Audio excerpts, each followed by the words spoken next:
All right, we'll do a little video here about this catalpa tree. It's C-A-T-A-L-P-A,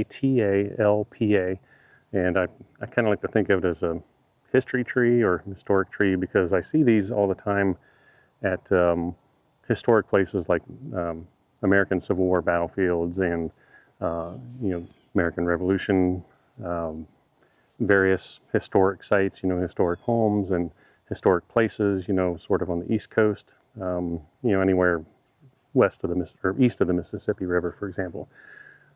Pretty much all the historic places I've been to, it seems like they just about every time have a really nice catalpa tree.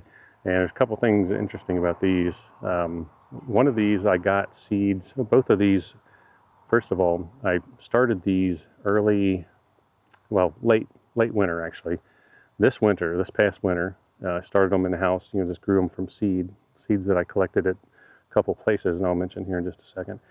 So I started them in winter, and this is what they look like. Now I planted these this spring from seed. Again, they were only a few inches tall when I planted them. And this one here in the front is about 5 feet tall. And if I change the focus to this one in the back, that one, it's about 8 feet tall. And I think one of them is a Southern Catalpa and one of them is a Northern Catalpa. I think maybe the one in the back, the taller one, I think might be the Northern, or I could have that reversed. The one in the front is, I think, the Southern one. I'm not sure.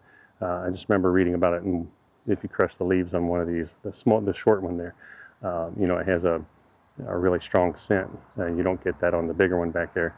So I think this one in the front is short. The Southern Catalpa, I can't remember. Anyway, both of these grew from seed. So this one in the front is about 5 feet. The one in the back is 8 feet. So I got these two places.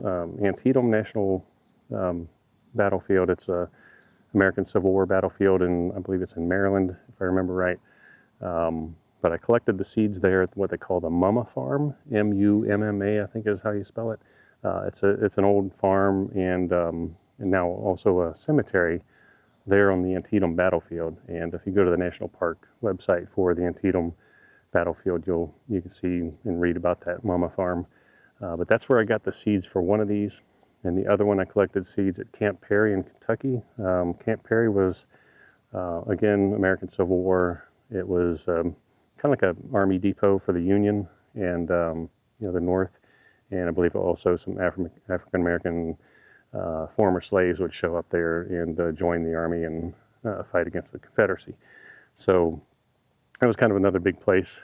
So anyway, I got these seeds from those two places, and now they're growing here on my piece of property. So I thought that was really interesting and fun to have these growing. I wanted to get some of these. I just don't have any on my property for some reason.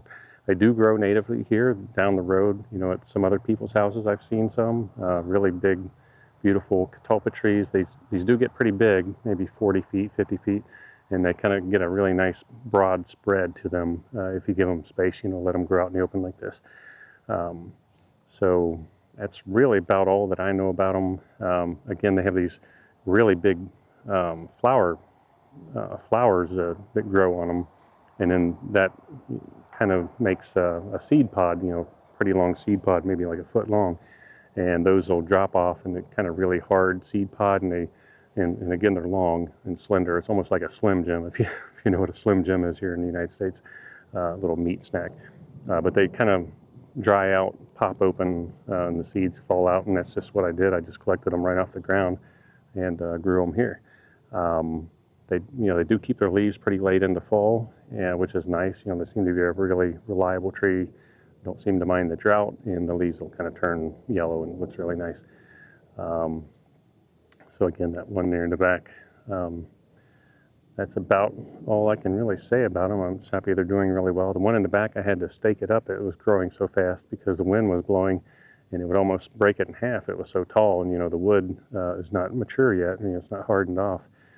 It is pretty good now, but earlier in summer, it was getting really tall, and it was just too weak to hold itself up, so I had to stake it.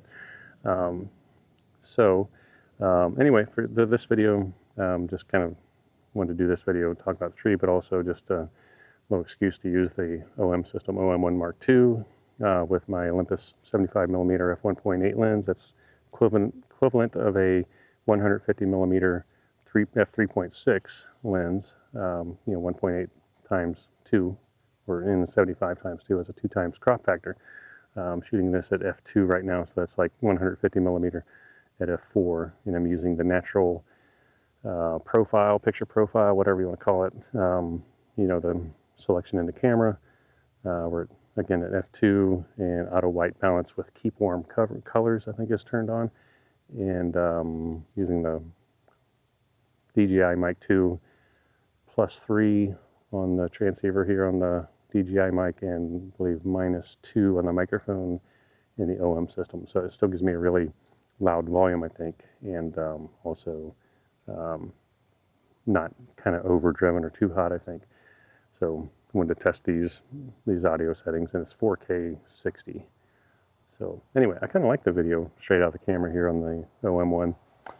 But yeah, so I think that's it. Just a quick little video. It's really overcast right now, but hopefully this will look nice on the screen. And I really love using this lens for anything, really. It's not an easy lens to use because it's so long, but it is really nice for your nice creative artsy photos. All right, well, thanks for stopping by.